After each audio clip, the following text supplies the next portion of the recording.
আপনারা জানেন যে নির্বাচন কমিশন সর্বতভাবে চেষ্টা করছে যে প্রবাসী বাংলাদেশিদেরকে ভোটের আওতায় নিয়ে আসতে, যারা আজ পর্যন্ত সেরকম কার্যকরীভাবে ভোটের আওতায় আসেননি।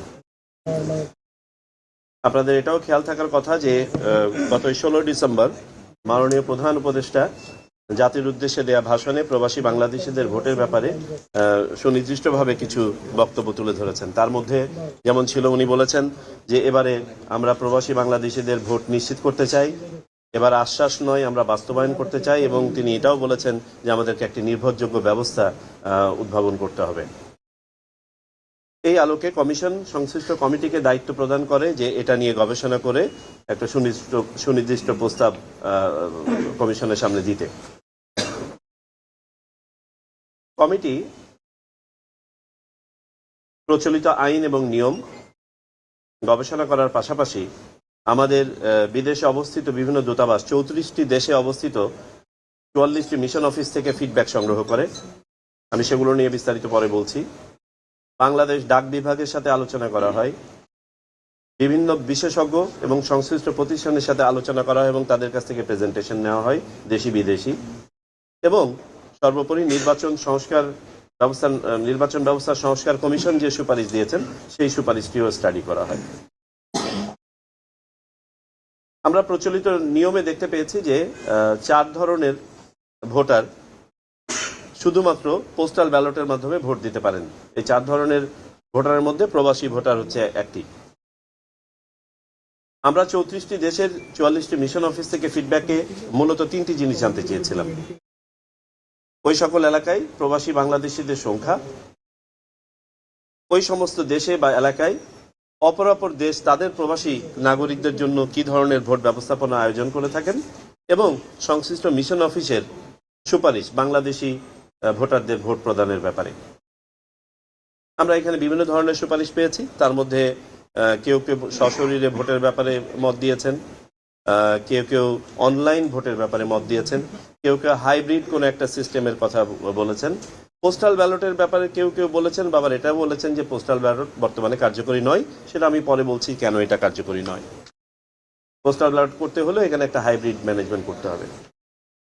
আমরা বাংলাদেশ ডাক বিভাগের সাথে আলোচনা করে বোঝার চেষ্টা করেছি যে আমাদের পোস্টাল টাইমিংটা কিরকম প্রয়োজন হবে। তা আমাদের ফাইন্ডিং হচ্ছে, এই কমিটির ফাইন্ডিং হচ্ছে, বর্তমান যে পোস্টাল ব্যালট সিস্টেমটা আছে প্রবাসী বাংলাদেশি ভোটারদের জন্য, এটি একটি অচল সিস্টেম। যে কারণে আমরা গত দ্বাদশ জাতীয় সংসদ নির্বাচনেও দেখেছি একটি ভোটও এখানে কাস্ট হয় নাই বিদেশ থেকে। বাংলাদেশের ভিতর থেকে মাত্র 433টা পোস্টাল ব্যালট কাস্ট হয়েছে। আর বাংলাদেশের ভিতরেও আমরা যেটা বলেছি যে 4 ধরনের ভোটার ভোট দিতে পারেন।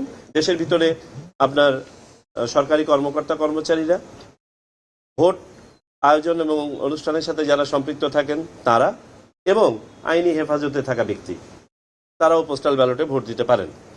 তো আমরা মাত্র 433টি ভোট দেখেছি গত জাতীয় সংসদ নির্বাচনে, যেটা পোস্টাল ব্যালটের মাধ্যমে কাস্ট করা হয়েছে।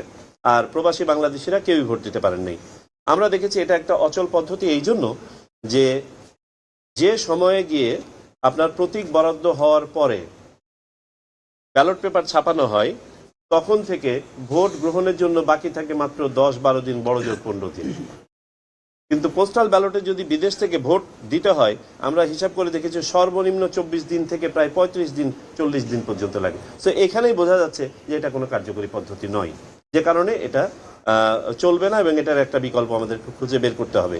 কমিটি মূলত সেই কাজটি করেছে। কমিটি 3টি পদ্ধতি সুপারিশ করেছে। একটি হচ্ছে সময়ের মধ্যে সম্পাদনযোগ্য একটি পোস্টাল ব্যালট সিস্টেম।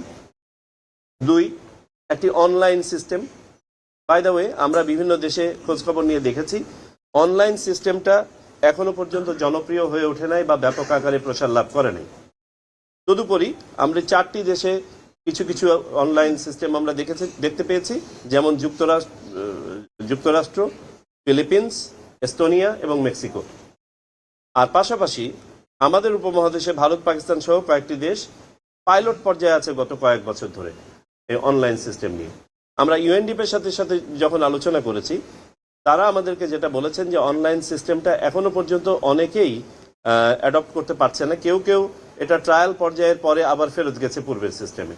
সুতরাং অনলাইন সিস্টেমটার মধ্যে আপনার বেশ কিছু ট্রায়ালের ব্যাপার আছে, পাইলটিং এর ব্যাপার আছে, সময় সাপেক্ষ একটি বিষয়।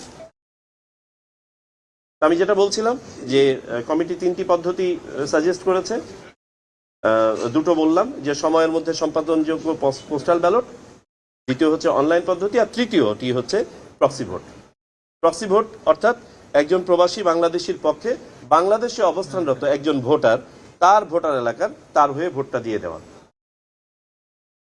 আমাদের কমিটির কাছে বিবেচ্য বিষয়াদি ছিল ভোটারের পরিচয় নিশ্চিত হওয়া, ভোটের গোপনীয়তা এবং নিরাপত্তা। আমাদের যে সিস্টেমই অ্যাডপ্ট করি না কেন এটা হতে হবে নিরাপদ এবং নির্ভরযোগ্য। একটা সাক্ষ্য থাকার ব্যবস্থা থাকতে হবে যাতে করে আইনি বিষয়গুলো ফেস করা যায়, অর্থাৎ আমরা পেপার ট্রেইলের কথা বলেছি। যে সময় পাওয়া যাবে ভোট গ্রহণের জন্য সেই সময়ের মধ্যে সম্পাদনযোগ্য একটি পদ্ধতি, এটি একটি সাশ্রয়ী পদ্ধতি হতে হবে এবং সর্বোপরি সার্বজনীন পদ্ধতি হতে হবে যাতে করে বিদেশে বসবাসরত সকল ধরনের প্রবাসী Bangladeshi irrespective of their level of education যেন এটা সহজে ভোটটা দিতে পারে।